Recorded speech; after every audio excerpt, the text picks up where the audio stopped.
And we are now here mga kalabay inside the City Tourism of Calamba, Laguna. Ito po yung mga mismong ginawa or pinagmamalaki ng mamamayan ng Calamba, Laguna na kung saan matatagpuan po ninyo yung kanilang mga arts. Ayan. At para naman sa marami pang kwentong kalakbay at lakbayin, please follow my Facebook page. It's Kalakbay TV! And of course, meron din po tayong YouTube channel. It's Kalakbay TV! Please don't forget to like, follow, and subscribe. Thank you so much mga kalakbay! Be safe! And of course, these are all the awards and citations, yung mga achievements po nila. Ayan, as you can see behind me mga kalakbay, ito po yung kanilang mga recognitions and certificates.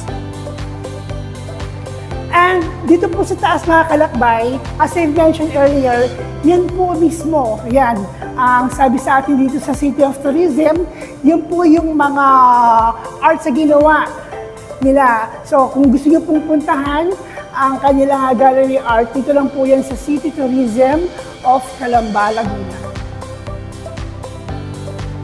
And of course, syempre, mawawala ba naman ang festival? Syempre hindi.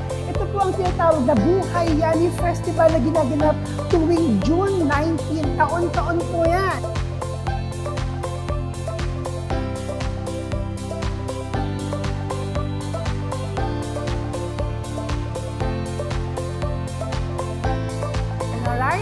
And of course, ang ating pambansang bayani ni si Dr. Jose Rizal.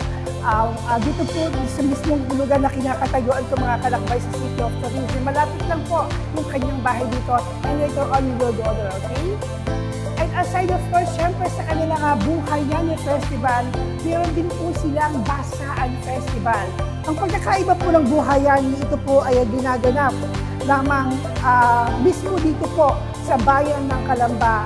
Gayon ang Basaan Festival ay buong lalawigan na sa sukupo ng 54 na barangay. Taon-taon po yan mga kalakbay. And of course, one of your delicacies na pinagmamalaki dito ay ang kanilang barako. Kapeng barako. Ay, po grabe.